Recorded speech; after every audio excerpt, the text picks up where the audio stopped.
what a year it's been. More than 12 months ago, the world was faced with a new virus, a month into 2021. We know a little more about COVID-19, but the challenges caused by the coronavirus are yet to be over. I'm Linord Moudou. Welcome to a special edition of Straight Talk Africa, our third virtual town hall on the coronavirus pandemic. Over 3 million people have died globally during the COVID-19 outbreak, with nearly 116,000 in Africa, according to Johns Hopkins University. However, a sense of hope has emerged these past few months with the development of multiple vaccines that are now being administered around the world. But vaccination has seen its own sets of challenges, including inequalities in access, side effects, and the emergence of COVID variants. A year later, how has the fight against the coronavirus evolved? Our guests will help answer this question during the next hour. Let me remind you to follow us on social media using the hashtag VOA Coronavirus Africa. But first, COVID-19 has been hard for Africa, but not as bad as some feared, despite delays in vaccination rollouts. Anita Powell reports from Johannesburg. A year of the pandemic has given the virus ample time to spread unchecked across the vast African continent, from the epicenter in South Africa, which has documented more than 1.5 million cases, to even the furthest outreaches, like the remote island nation of Madagascar.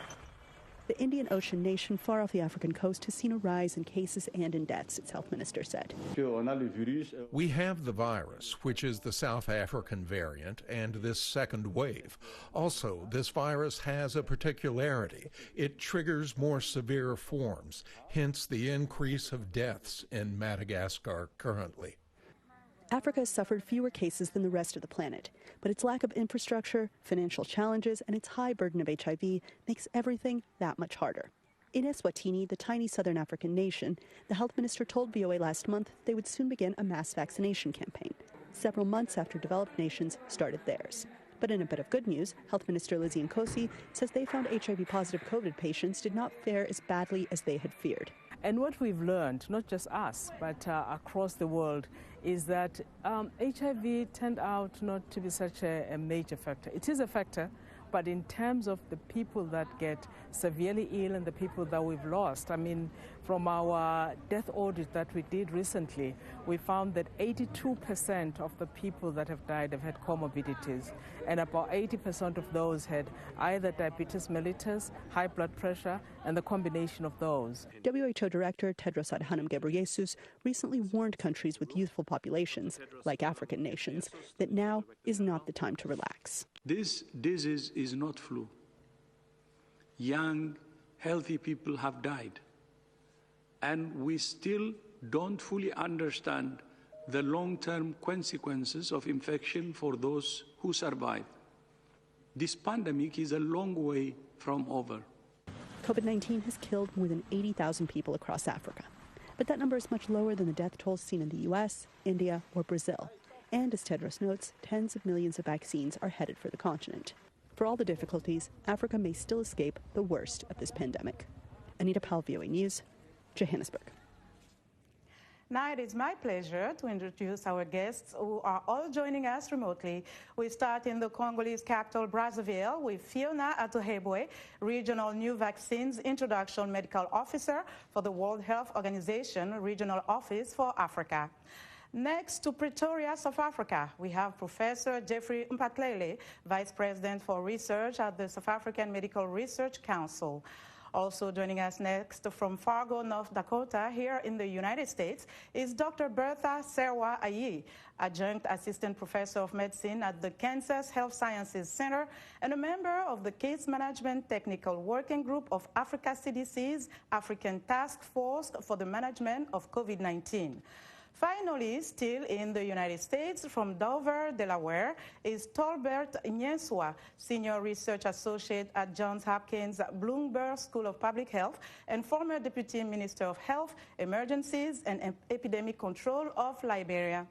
Thank you for joining us today on Straight Talk Africa, and a warm welcome to all of you. Let me start with you, Dr. Ayi. As an infectious disease expert, you are faced with a wide range of diseases and viruses every day. What has the COVID-19 experience been like? It's been overwhelming. The fact that you have one infection that has involved the whole world. On the one hand, it's been a blessing to be able to teach so many people. It makes you aware that you have a lot of knowledge that the world needs, and it's been good educating people from that aspect. But on a day-to-day basis, you're faced with the fact that you're dealing with a disease that you could catch, just like how the healthcare workers who were taking care of Ebola must have felt. And we know that so many healthcare workers have lost their lives to COVID-19. So it's really a daily battle. Of course, it's been overwhelming for many people, especially frontline healthcare workers.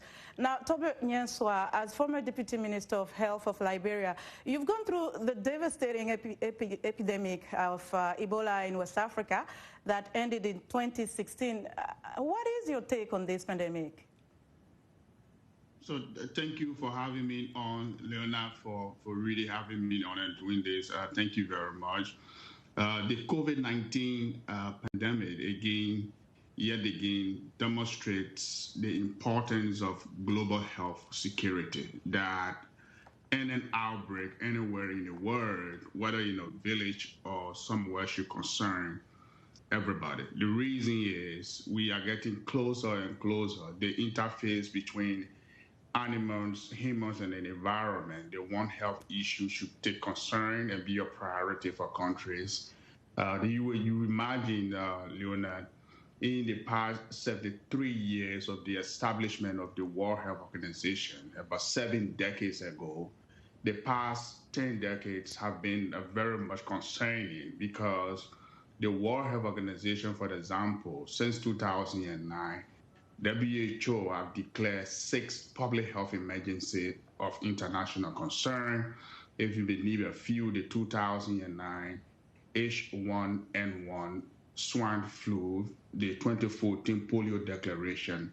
You just mentioned about the 2014-2016 Ebola virus disease in Western Africa, the 2016 Zika virus outbreak, and now the ongoing COVID-19 outbreak.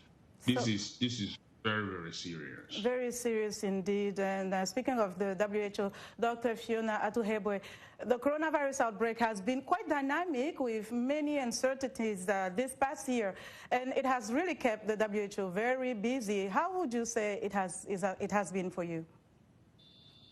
Thank you very much. So this pandemic has really challenged all of us in every corner of the world. It has had a huge impact on everyone's life, sometimes dramatically. Health systems have been pushed to their limits, but it has still also shed light on what we are able to do and what we're able to achieve as we work together with global solidarity. So the COVAX facility, for example, is leading the largest vaccines delivery operation in history. And it took governments, UN agencies, donors, vaccine manufacturers, health workers, everybody to bring their efforts together to be able to put this all together at once and ensure that we have vaccine on the continent.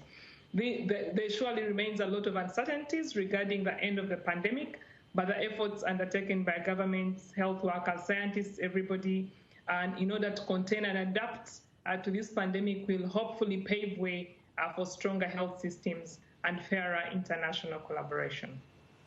Professor Mphahlele, among other things, there have been restrictions imposed and alcohol ban imposed in South Africa, but the country still tops the rates of infection on the continent. How would you say South Africa is faring at this point? Yeah, thank you once again for having me.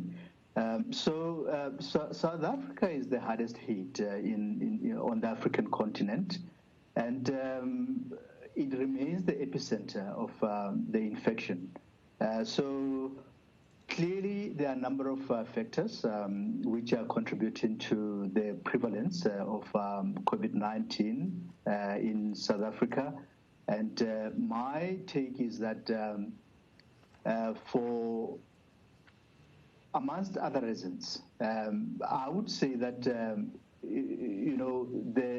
South Africa has been affected because of the current situation in South Africa. If you look at the way South Africans are living, We have got, different ways in which people are living. We have got people who are living in informal settlements. We have got people who don't have proper homes, and I think these are some of the contributors, the health inequalities that we see in South Africa. And if there is anything that COVID-19 has actually accentuated all over the world, is actually the inequalities in health. Now let's go to our viewers' question. We start in South Africa with Wasim Gafour. The one question I do have is, with all the variants around, especially here in South Africa, we have had multiple variants. Will there be a vaccine that we have to take every single year? Interesting question from the viewer, Dr. Atuhebwe, because we saw that the AstraZeneca vaccine was not effective against the South Africa variant, leading to country to choose a different one. Does it mean that vaccines will have to be updated as variants mutate? Thank you very much. Variants are concerning and do demonstrate the importance of collective action. Suppressing the virus through existing public health measures, as well as scaling up vaccine manufacturing and rolling out the vaccine as quickly as possible will be critical. And coordinated action on strain surveillance, collaboration among vaccine development, research and vaccine manufacturers, along with access to vaccines by all countries, is also very, very important. So more studies are definitely required to assess the effectiveness of the current COVID vaccines against different variants. However, the current preliminary data that we have suggests that the vaccines stimulate enough immunity to retain substantial efficacy against most variants, especially for severe disease, hospitalization, and death, which are the basic minimums that this vaccine was supposed to achieve: prevention of severe disease, hospitalization, and death. So further studies are ongoing, and WHO will update its guidance as more details get known.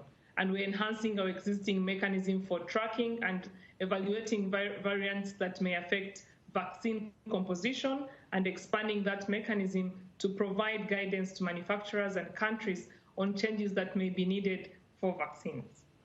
Now we go to Kenya for a question from Kariuku Jimbo. Which is the best amongst the 5 vaccines we have that can be of rare side effects to a patient or to a person, to the consumer of those vaccines? Dr. Ayi, that's really a good point. I don't know if you heard the question, but the viewer made a point that, there are more vaccines, many vaccines to choose from. Actually, more than a dozen vaccines have been authorized around the globe so far, and over 200 are being developed. Given the choices, how does a person know which vaccine is the right one personally with less side effect? Thank you for that question. The best vaccine is the one that is available to you, because every country went with different vaccines. South Africa went with the Johnson & Johnson. Some of the countries went with the Sinovac vaccine. In the U.S., they went with Pfizer and Moderna for approval. And so it's not as though we've gotten to a stage where people have options. You have a list of 10 options to choose from. Countries have made decisions on what they can afford and what has been made available to them. So some protection is better than none at all. If you take the influenza vaccine, for example, there are some years it's only 60% effective, but we still take it anyway. And so if you have vaccines that are more than 70% effective, I think that every one of them that is offered is really good. Of course, the Pfizer vaccine has over 95% efficacy, so it looks like it's a very good one. But I think that for anybody living in Africa, if a vaccine is offered, for now, you should take it. So there have been many things that people have believed around the vaccine, sometimes myth, sometimes some facts. So let me ask you this question, Dr. Atuhebwe. Can someone get COVID after being vaccinated?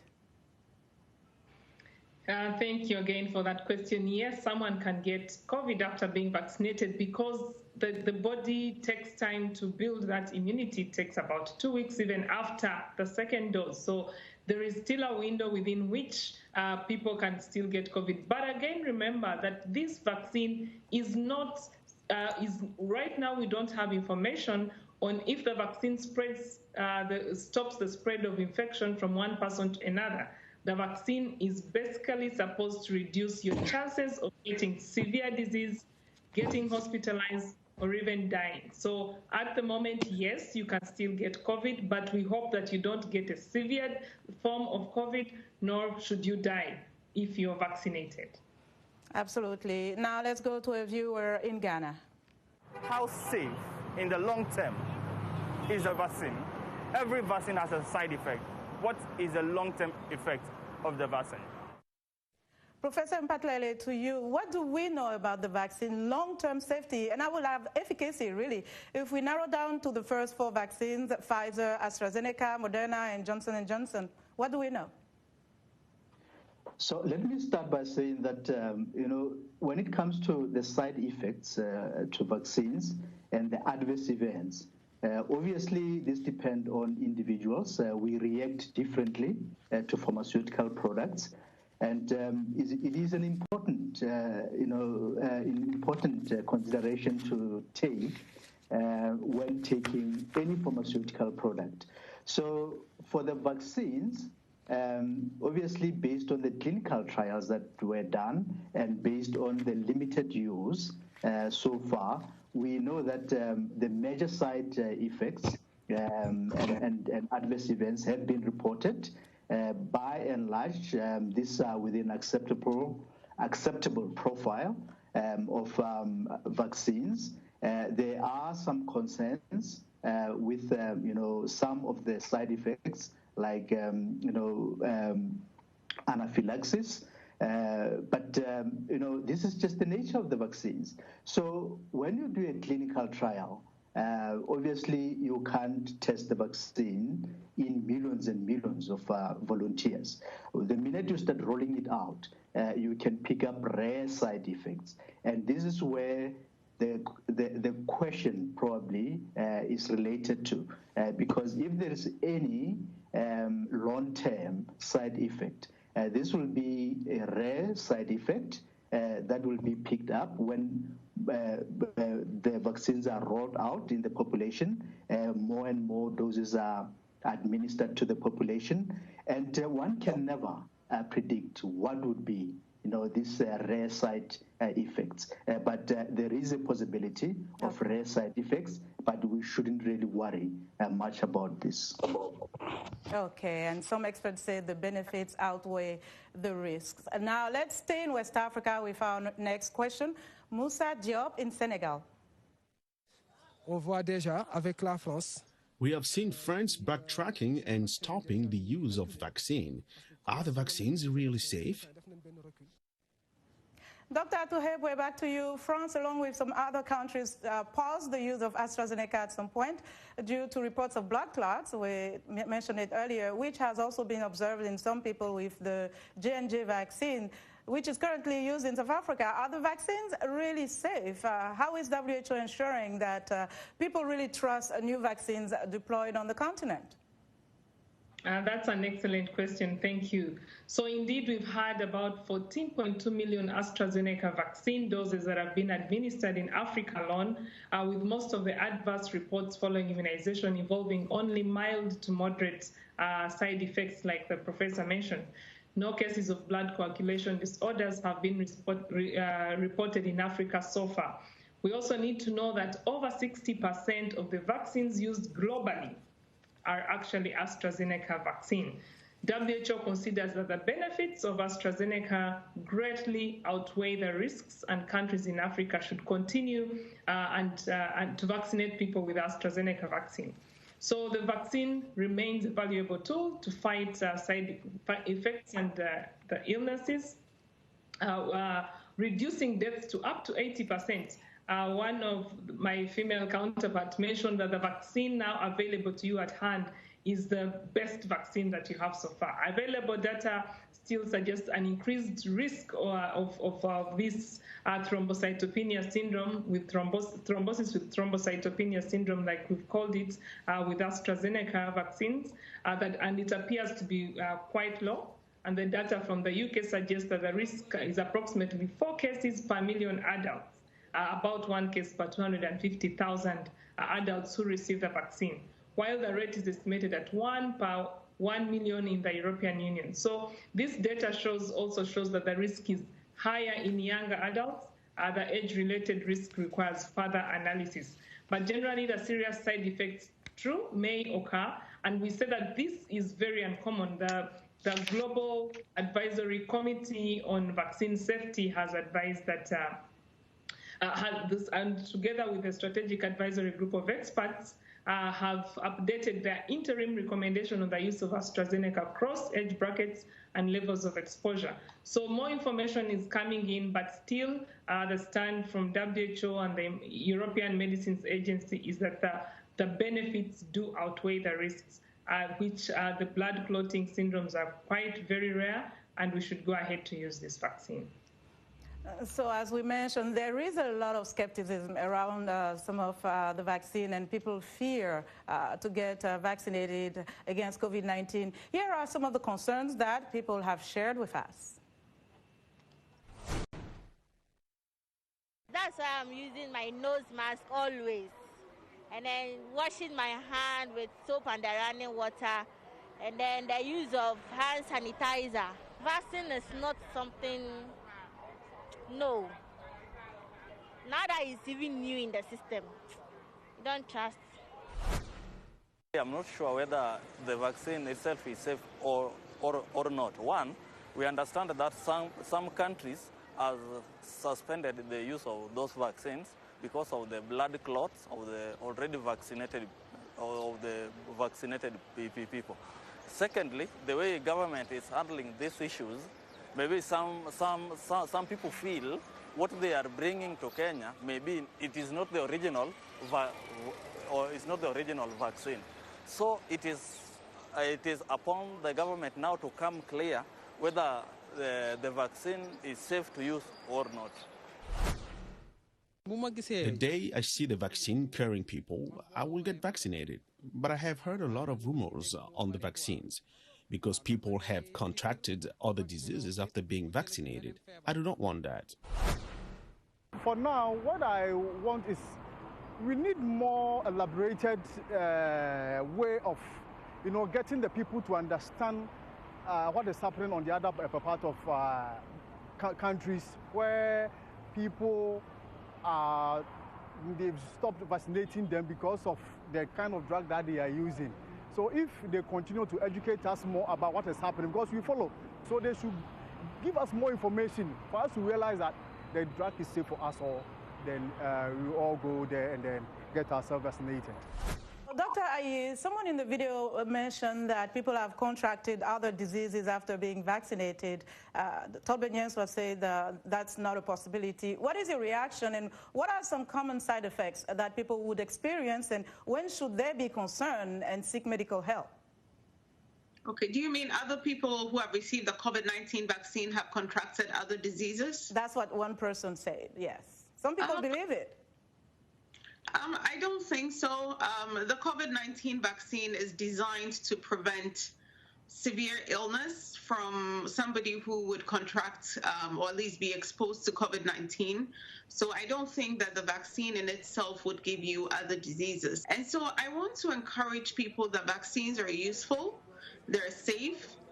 Wild-type polio has been eradicated using the polio vaccine.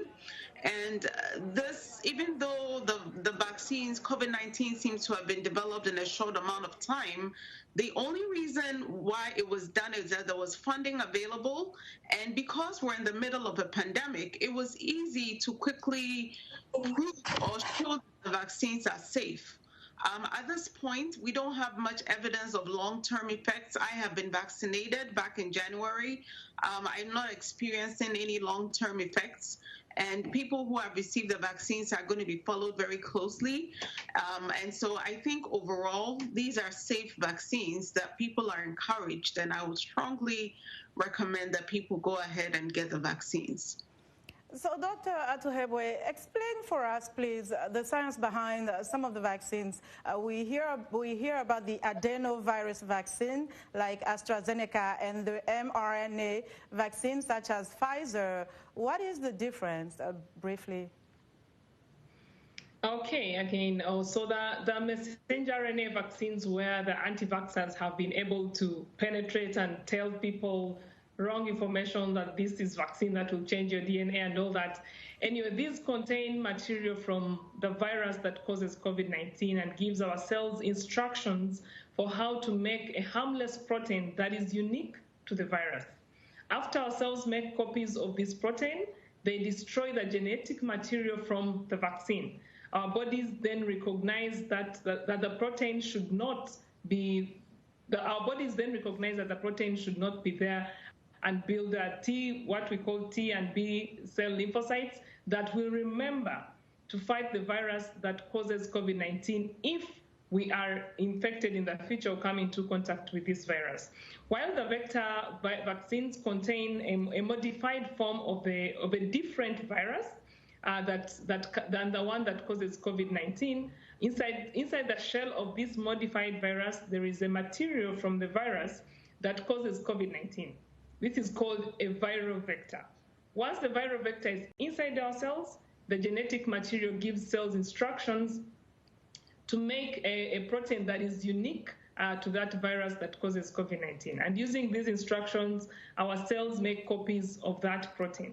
This prompts then our bodies to build these T lymphocytes and B lymphocytes that I talked about that will remember how to fight a virus if we're infected with it in the future. But in short, the vaccines work in such a way that your body builds an army waiting for the enemy to attack, and they will remember that this is the enemy we're waiting for and just attack the enemy once they come up. Again, vaccines do not change your DNA material, they don't change your genetic material or anything. They're just there, simply these COVID-19 vaccines to prevent you from getting severe disease, illness, hospitalization, and death. Okay. Professor Mphahlele, a lady in the video spoke about observing precautions like hand washing, face covering, which have been suggested, recommended by experts. Can non-pharmaceutical intervention be enough for prevention? And also, what about solutions in Africa locally? I know we talk about vaccine, but what about our resources locally when we look at, for example, herbal medicine?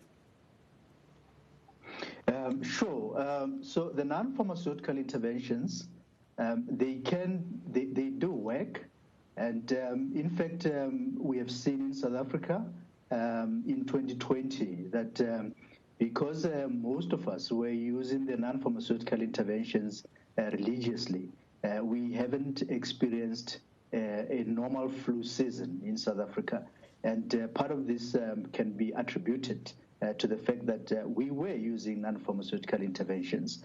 So they do work to prevent infections.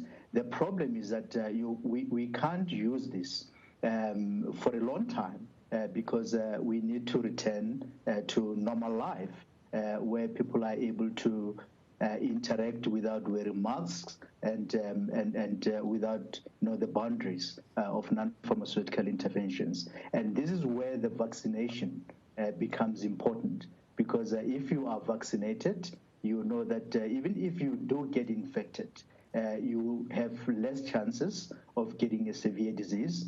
Most likely you will not be hospitalized or even die from COVID-19. So yes, they do work. And as for the other measures, especially the measures that other people are using on our continent, the problem is that we don't know the efficacy of some of the measures that are being used. But we know that this is something that the continent is taking it seriously, And there are a number of groups that are already testing the safety and efficacy of some of the products that are being used in Africa. And if the products have been shown to be safe and efficacious, there's no reason why that product should not be used. Okay. Dr. Ayi, regarding the vaccine-induced blood clots, who is more susceptible to developing them, and how long after receiving the vaccine? Well, thank you for the question. I can speak to the Johnson & Johnson vaccine and the experience in the United States. After over 6 million doses, 6 patients aged between 18 and 48 who were women were found to have these blood clots, and the average onset was about 9 days, anywhere between 10 to 16 days, 8 to 16 days after administration of the vaccine, and mostly presented with headaches, and some of them with confusion and with abdominal pain. And it was a little different. It's not your usual blood clots happening in the legs, but clots associated with the venous supply to the brain and associated with what we call low platelets. Platelets are little particles in our bloodstream that help our blood to clot. And the unique thing about these clots was that the patients also had very low amounts of platelets. Thank you for that clarification. Now it's time for a short break. We'll continue our discussion shortly. Don't go away.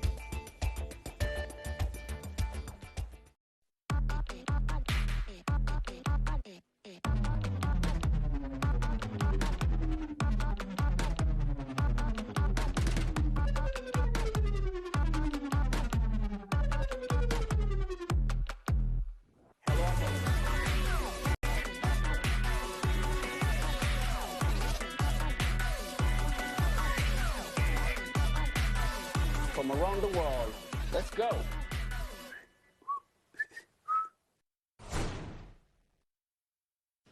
I would recommend being vaccinated to everybody close to me and my family members because the government brought the vaccine in for the good of the people. People must know that instead of hesitating, they must go and get vaccinated. Now that I'm being vaccinated, I feel safe socializing. Because I think it's very important for people to get vaccinated so that we could actually go back to our lives, back to normal. Yeah, it's very important because, you know, the vaccine prevents you from getting the virus, you know. People had the misconception that coronavirus is not real, but it's very real. I work in the hospital, so I know what I'm talking about. So I would entreat everyone to vaccinate. Herd immunity is something we need in order to carry on with life as usual. So it's not like maybe the whites are coming to kill us, or they will give us the poison and all. That's what people are thinking. But most of the drugs are coming from outside the country. So it's not like it's a worldwide. Something that is coming out. So but people are afraid that they will die and all that, but it's not so. Welcome back. You are watching a special edition of Straight Talk Africa on the COVID-19 pandemic. 1 year later, our guests are Dr. Phionah Atuhebwe, Regional New Vaccines Introduction Medical Officer for the World Health Organization Regional Office for Africa. Professor Jeffrey Mphahlele, Vice President for Research at the South African Medical Research Council. Dr. Bertha Serwa Ayi, Adjunct Assistant Professor of Medicine at the Kansas Health Sciences Center, and Tolbert Nyenswah, Senior Research Associate at Johns Hopkins Bloomberg School of Public Health and former Deputy Minister of Health, Emergencies and Epidemic Control of Liberia. I'd like to pick up on something that was mentioned in the video during the break, herd immunity. With the development of vaccines on the continent, when should we expect to see herd immunity? So herd immunity is dependent on the rate of vaccination in a particular setting. So in this case, of course, it will be in a country. So it depends on how quickly a country will make the vaccine available to its population to reach herd immunity. And obviously, the countries are different. If I give example with South Africa, herd immunity is estimated somewhere around 70%. So if you vaccinate fast enough, you can probably reach 70% of the population very quickly, and you achieve herd immunity. However, I must caution that even though we tend to talk about herd immunity, we have to be cautious because the COVID-19 virus is a virus that keeps on, I think is a moving target, if I can put it that way. You mentioned the issue of variants, for example, and if we experience a lot of variants that can escape the immunity, this can be a challenge because it might mean that even if you have vaccinated enough population and there is emergence of a new variant that can escape the previous immunity, then that will present a challenge. But hopefully we will not have a situation like that, as other members have indicated. We will have a situation where a vaccine should be able to give you a certain degree of protection against a variety of variants. Now, let's get a little personal, Dr. Atuhebwe. You were infected with COVID-19. Could you briefly describe the experience, the treatment you received, and also, at this point, do you still need to get vaccinated? Yeah, thanks for that. So my experience was actually, it was a year ago, because it was in April when I got diagnosed with COVID-19. And at that time, we did not have basically we were gambling. The world was really gambling with information. And of course, when you get a disease, you use the protocols in that country. I got infected in Congo. So the Congo protocol at the time was chloroquine. If you remember chloroquine, that was all over the world. They were also using lopinavir, which is an antiretroviral used in HIV treatment, and then azithromycin, and of course then some other painkillers and that. So I was given all the three. I was given chloroquine, I was given lopinavir, I was given azithromycin, which incidentally I didn't get to take because I changed suddenly to a severe form and was evacuated to Germany. And when I arrived in Germany, they put me off everything I was on. And because I was at a risk of thrombosis, they started giving me blood thinners. They were treating symptoms. I was in ICU for a number of days, and in ICU, they only were managing symptoms. If I couldn't breathe, it is oxygen. If they see that my blood is clotting, they give me blood thinners. I had issues with my kidneys, so they were managing kidneys. So it was symptomatic. There was no drug that was given to me for treatment of COVID-19 disease. And yes, I got my shot of vaccine about a month ago, AstraZeneca, from in Uganda, because we do not yet have it in Congo. But of course, studies and science has shown that by now, it is 12 months later, my immunity has really waned, so I need to have the vaccine like anybody else. So yes, I did take my first shot, and I'm waiting to take my second shot after 8 weeks. So what have you learned from the experience? Briefly, a short message you would like to share about the experience. My message is there are still a lot of unknowns. This disease is new. We are all learning along the way. So you can imagine what the time that everyone was talking of chloroquine. Right now, even with the vaccine, and it's very important, I think, to tell people that we need to, even scientists and communicators and those of us in the technical world, people have many questions. We need to address legitimate concerns, gain people's trust, and be transparent about what we know and what we do not know. There remain lots of unknowns when it comes to COVID-19. So again, everybody take your dose. I was young. I had no pre-morbid comorbidities. I really was not supposed to be a candidate of who we thought at the time that would be candidates for severe illnesses. So this disease can get anybody, and anybody can actually be a severe case and die. So go out, get your shot as soon as you have that opportunity. Thank you so much for this, for sharing your experience. We can all learn from this. Now, here is a question we received on Facebook from Idris Hamza in Yaoundé, Cameroon. He says, I do not understand why, instead of killing or treating the coronavirus, people prefer to vaccinate everybody. Dr. Atuhebwe, when you have people that are either denying the existence of a disease or refusing to get vaccinated, which has been the case with many on the continent, what needs to be done? How do you remove obstacles to getting people vaccinated?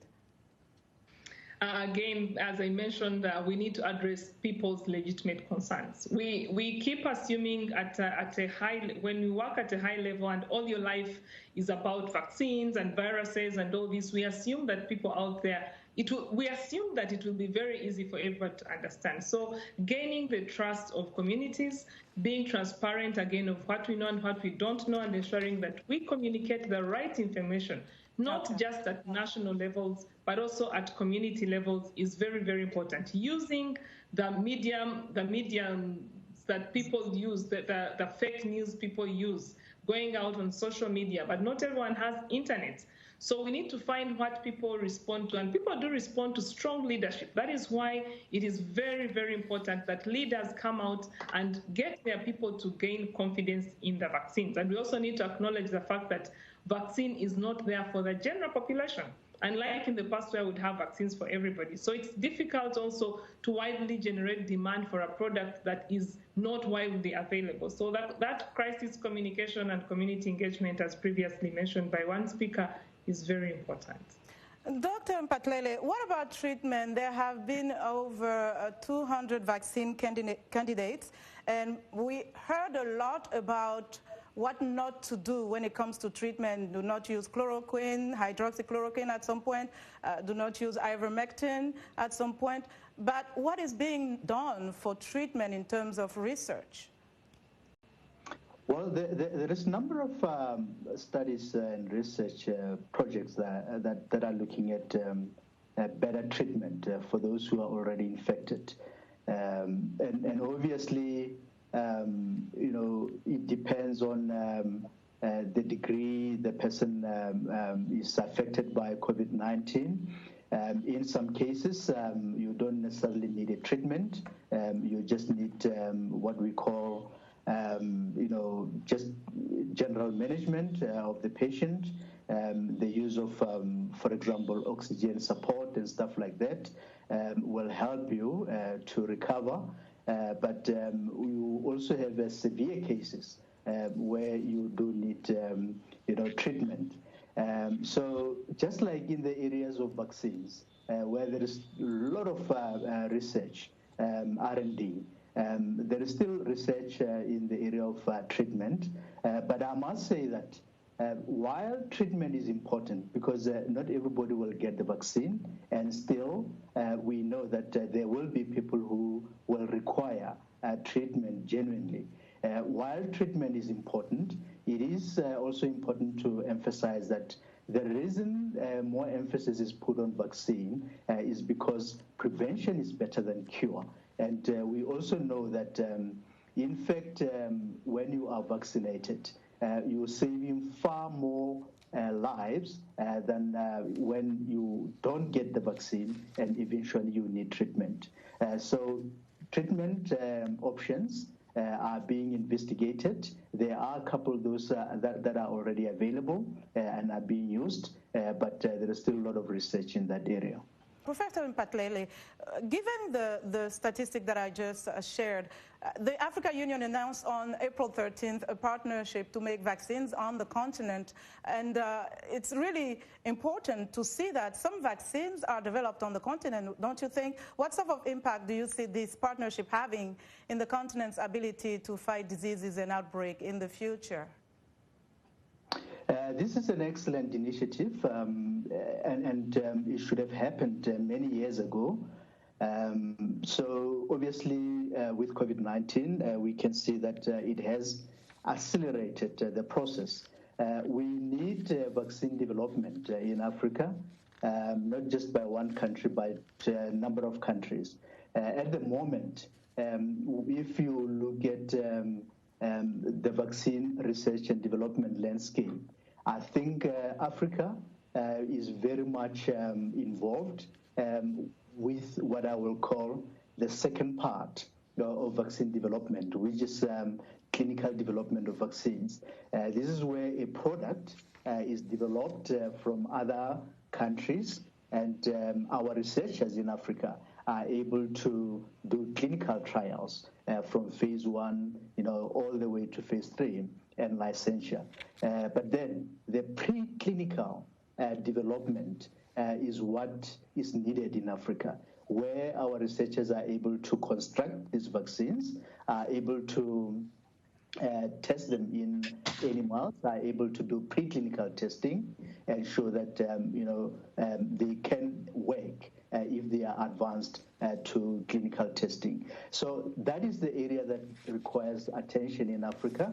And the other area is with manufacturing. Because for manufacturing, you need things like tech transfers, and you also need the know-how of manufacturing these vaccines. So I guess everything is work in progress, but it's important that we have got the regional leadership to make sure that there is a plan, and the plan can be implemented. And I hope that with the plan, there will be funding made available, and very soon we will see Africa being able to compete in this space. Great. Now to another viewer's question. Thabo Musela in South Africa. I would like to know that if we all get vaccinated, for an example, what are the chances that we could completely prevent or completely do away with the COVID? Or is it here to stay, and we always have to go on with the mask for forever? Or what's going to happen if let's say all of us get vaccinated? Is it still going to be the same as wearing masks and those kinds of things? Yes. Dr. Ayi, is COVID here to stay? When will we see a sense of normalcy, to your opinion? Yeah, I think that, the inherent in the question was the answer, that if we can achieve that herd immunity, I think COVID will not be here to stay. A good example is the influenza of 1918, the Spanish influenza. It did end. It's not here today. Good examples are smallpox, which had stayed for over 3,000 years. The minute the world was able to vaccinate enough people, the smallpox is eradicated completely. And I always say it's the first disease that had a vaccine, and it's the first disease that was eradicated with a vaccine. And one of the panelists was discussing herd immunity. And I always tell people it's like being in a room with 10 people. If 9 of them are not ill or going to get ill, they form a circle around that one individual who is still susceptible or hasn't received the vaccine. So the more people receive the vaccine, so that's almost like what you call your herd immunity. And we're hoping to get to 70%. Now, in the U.S., where vaccination is occurring in the millions per day, we have only about 30% of our vaccination status. And so in Africa, we still have a long ways to go, which is why this partnership on Africa vaccine manufacturing is important, because it's going to help us to start producing some of the vaccines on the continent, or at least fill and then use them on the continent, because I don't think we've even achieved 10% as of yet. So I strongly believe that if we can deal with vaccine hesitancy, we can get a lot more vaccines available to us from our governments, and we can vaccinate people. Yes, we won't have to live with COVID, because it's not a good way to live. Tolbert, Nyenswah, you've had first-hand experience with the Ebola outbreak. What are some of the lessons learned during that time that are helping in tackling COVID-19 now? So some of the lessons, and this is what I believe strongly that Africa is doing well, and other countries in the global south, with the lessons we learned from Ebola in West Africa, lessons we learned from Ebola in East Africa, got these countries well prepared ahead of time. Some of the strategies like emergency operations centers, the incident management system setting up, engaging the community early. There is no substitution for political leadership in an outbreak. We saw African governments, the Africa CDC, got to work very quickly. Governments in Africa started early response, testing, contact tracing, and all of these interventions that are public health interventions that help even before we're talking about vaccines right now. So those are some of the things, proper risk communication. And if I would say one thing that turned around the outbreak in Liberia when I was the incident manager was community engagement. We engaged the community, started from bottom to top, and the political leadership that evolved into the outbreak. So these strategies and interventions are applicable today to the COVID-19 outbreak. And one thing we should not forget, for example, COVID-19 has had impact on other diseases like HIV and AIDS, tuberculosis, and malaria. If you can give me a few seconds, let me give you some staggering statistics about what the Global Fund found quite recently when it did a snapshot of 502 healthcare facilities in Africa and Asia. They found that first antenatal care visits fell by 66%, while consultation for under 5 services decreased by 74%. Across all the facilities surveyed, HIV testing as important as that is fell by 41% in 2010. TB's referral have fallen 59% in 2020 when compared to 2019. Malaria diagnosis fell by 56%. This is what the Global Fund found just when the report was released. This is important that we look at other diseases and not only COVID. Though COVID is important. Yes. Now, Dr. Atuhebwe, let me ask you about COVAX, which is a platform established to help reduce the gap when it comes to vaccine access between rich countries and low and middle income countries. How much impact is it having? And so far, countries have received the AstraZeneca vaccine through COVAX. Is there a plan B in terms of getting different vaccines when we see that in South Africa, for example, it wasn't efficient against the variant there? Again, thanks again. Yeah, so globally, by now over 960 million doses have been administered, of which just 1.7 million have been administered in Africa. And Morocco, of course, has administered the most at 68% and Nigeria at 8%. So we see that we are really having a low number of doses. And as of today, African countries have started vaccination, receiving vaccines through COVAX, up to 16.7 million doses that have been administered from also using COVAX doses, bilateral deals, and donations. We've recently heard from India that starting 1st May, the country will want to vaccinate everybody age 18 and above.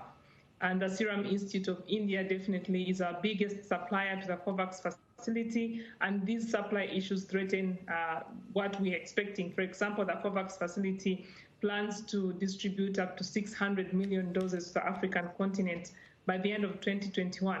So with the current level of supply constraints, it is anticipated that even if the delivery of COVAX doses gets accelerated in the second half of 2021, combined with the doses that will be delivered through the African Union or through other bilateral deals, it will be difficult for us to reach our herd immunity soon, even before 2023.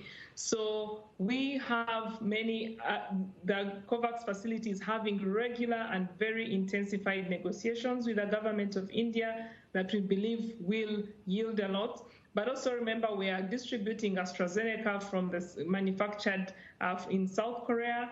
We are looking at other expediting the approval. Next week, we hope that the team will review and approve, most likely, the Sinopharm vaccine from China. We are having the Pfizer vaccine has given us more doses that we shall distribute to countries that are able to handle the ultra cold chain. We are looking at more different vaccines coming in. The Russian vaccine is already under review, and we are hoping to see the Novavax and now the J&J that was approved all come in and increase the number of doses. So also looking at alternative manufacturers. Okay, so it's almost time to wrap this interesting show, I must say. But I would like to get your final thoughts, each of you, starting with you, Dr. Ayi. What is the biggest lesson for you as an infectious disease specialist?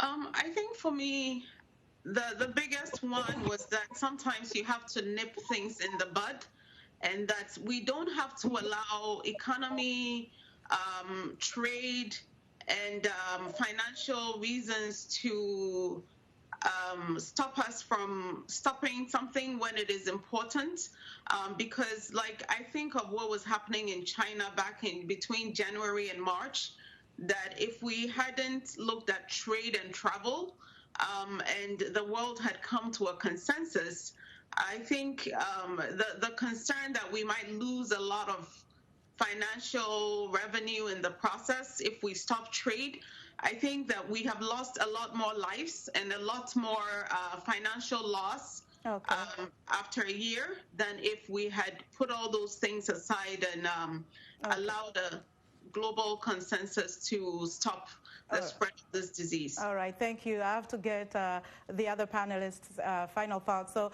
Tolbert, Nyenswah, in a few seconds, what have we learned? What are the coming up? What are the priorities coming up? I think we should look at the global pandemic as something that will happen frequently that we saw in the last 73 years in the establishment of the WHO. We see high-income countries are accelerating access to COVID-19 vaccines. We need to do that in low, middle-income countries. We are now seeing a light at the end of the tunnel. We will not be out of this pandemic until the entire world is vaccinated. And we should now look forward to the future pandemic and see how we can control it effectively by building countries' capacities. And thank you to you, Dr. Atuhebwe. Your final thoughts? Thanks again for the opportunity to be on this show. So COVID-19 vaccines have been developed very rapidly while keeping the highest standards used in all vaccine development.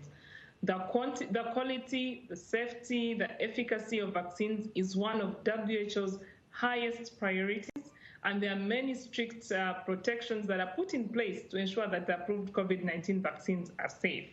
Any approved vaccine is rigorously tested on tens and hundreds of thousands of people in clinical trials, which are designed to identify side effects. And even when the vaccine is out, we have systems in place to follow it. So what my message to people out there is to trust the process.